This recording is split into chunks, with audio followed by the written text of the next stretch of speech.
I know nobody gives a damn about this, and it's not like these words are going to save anyone or serve some grand purpose. But hey, leaving a record of my existence in some dusty, forgotten corner of the internet is my right, isn't it? I wasn't always this cynical. I used to have a world.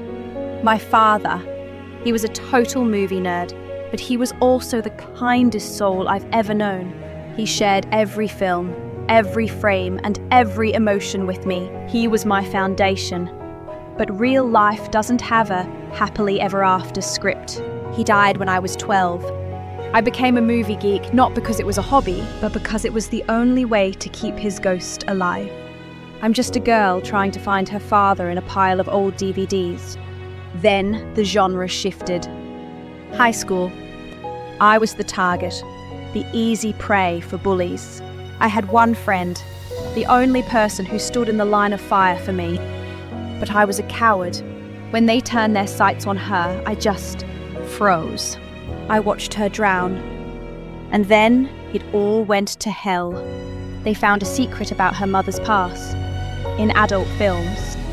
The cruelest part? She had no idea. She found out the truth about her own mother at the same time as the rest of the school. The bullying escalated to an insane degree.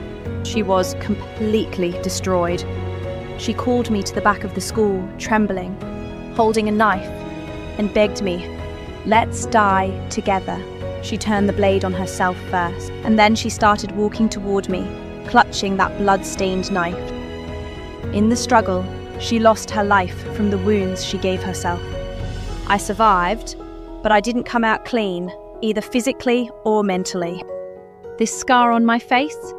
It's the physical manifestation of my guilt, a mark of cowardness. The shock from the incident was so profound that I completely lost the ability to show any emotion. My face is just frozen, permanently. That's why I wear this mask. It's the only screen I have left to project my emotions onto. After the incident, my mind was shattered. I was ready to follow my friend. I wandered into an abandoned building, planning to end it all, until I met him there. A robot, a hunk of metal with a human brain inside. He was once a martial arts master, turned into a cyborg against his will. He wanted to end his own life, but a no self-destruction protocol hardwired into his system made suicide impossible. He was a prisoner of his own metal shell. He spent years burying himself in Zen and philosophy then, desperate to find some kind of inner peace, but he couldn't actually feel any of it. To him, even the most profound truths were just cold data, nothing but a processor running lines of code. I mocked him at first. A machine lecturing me on the soul. What a joke. But as he started training me in martial arts and the Zen mind, something changed. By teaching a broken human like me how to breathe again, he said he finally understood the teachings himself. And I found a gentleness in that machine that reminded me so much of my father I lost when I was a kid. We filled the voids in each other's scripts. He's my sensei now. It's been 10 years since I met Sensei, and my face is still a blank screen.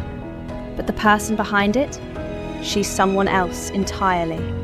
The scars on my skin and the ones on my soul, they're finally starting to fade. And somehow, I even ended up with pretty weird friends. That's it. End of recording. Go watch something better.